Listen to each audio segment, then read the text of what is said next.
বন্ধু-বান্ধৱীসকল, আমাৰ খোৱা-বোৱা চলন-ফুৰণত বিশেষ ধ্যান দিয়াৰ পাছতো আমাৰ সৰ্বসাধাৰণতে মহিলাসকলেই হওক নাইবা পুৰুষেই হওক খুব সহজতে কেতিয়াবা বেমাৰত পৰে নাইবা ৰোগত আক্ৰান্ত হয়।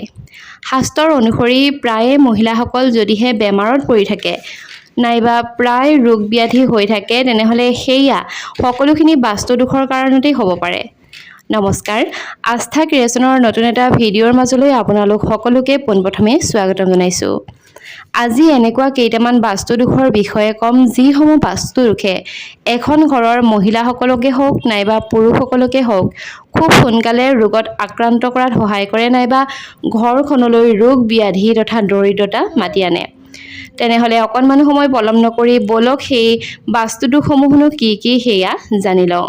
ভিডিঅ'টিৰ প্ৰথমতে আপোনালোকক জনাব বিচাৰিছোঁ নিতৌ এনেধৰণৰ নতুন নতুন আপডেটসমূহ সকলোতকৈ আগত পাই থাকিবৰ কাৰণে আমাৰ চেনেলটি ছাবস্ক্ৰাইব কৰি কাষত থকা বেল আইকনটো প্ৰেছ কৰি দিবলৈ নাপাহৰিব। তেনেহ'লে অকণমান সময় পলম নকৰি বলক আজিৰ ভিডিঅ'টিৰ মাজভাগলৈ আগবাঢ়ো।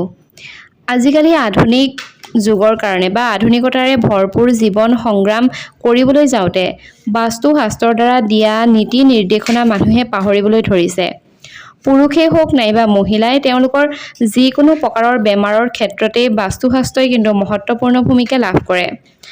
ঘৰ এখনত সকাৰাত্মক নাইবা নকাৰাত্মক উৰ্জাৰ কাৰণেও বাস্তুদোষৰ কাৰণেই হয়। তেনেহ'লে বলক জানি লওঁ সেই দোষসমূহ তথা মহিলাসকলৰ খুব সোনকালে আক্ৰান্ত কৰিব পৰা কেইটামান বাস্তুদোষৰ বিষয়ে। প্ৰথমতে ক'বলৈ ওলাইছোঁ দক্ষিণ দিশৰ বিষয়ে, কাৰণ মানুহ এঘৰৰ দক্ষিণ দিশটো খুবেই গুৰুত্বপূৰ্ণ।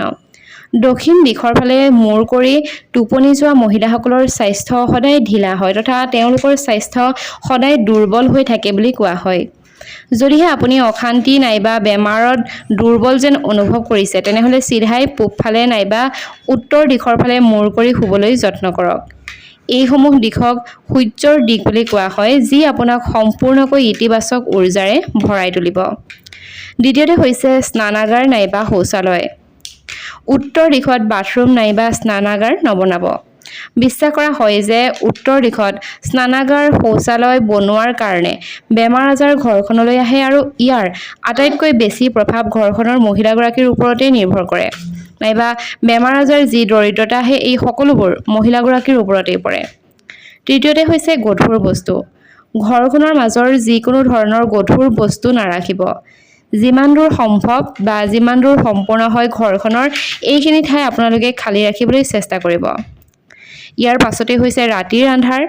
ঘৰখনৰ ৰং নাইবা পোহৰেও বহুখিনি মানুহৰ জীৱনৰ লগত জড়িত। ৰাতি শুওঁতে সম্পূৰ্ণ ঘৰখন অন্ধকাৰ কৰি নুশুব। ঘৰখনত এটা হ'লেও পোহৰৰ উৎস জ্বলাই ৰাখিব। ঘৰখনক বেমাৰ আজাৰৰ পৰা ৰক্ষা কৰিবলৈ ৰাতিৰ সম্পূৰ্ণ অন্ধকাৰ কৰি নাৰাখিব।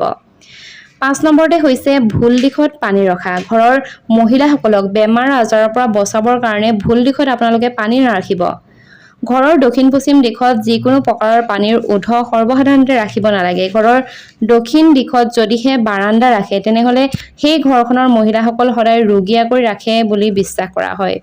ইয়াৰ লগতে ঘৰলৈ দৰিদ্ৰতা আহে, কাৰণ মহিলাসকল যদিহে বেমাৰত পৰি থাকে তেনেহ'লে যি উপাৰ্জন কৰা হয় সেই সকলো উপাৰ্জন ধন দৰৱ পাতি কিনোতেই খৰচ হ'ব আৰু তেনেকৈ ঘৰ এখনলৈ দৰিদ্ৰতা আহিব। সৰ্বসাধাৰণতে যদিহে বাস্তুদোষৰ ফলত যিকোনো বেমাৰ আজাৰ হয় তেনেহ'লে খুব সোনকালে পুৰুষৰ তুলনাত মহিলাসকলকে আক্ৰান্ত কৰে, কাৰণ যিহেতু এখন ঘৰত পুৰুষজনতকৈ বেছি সংখ্যক মহিলাগৰাকীয়ে ঘৰখনত থাকে গতিকে সেই বাস্তুদোষসমূহেও মহিলাগৰাকীক খুব সোনকালে আক্ৰান্ত কৰে।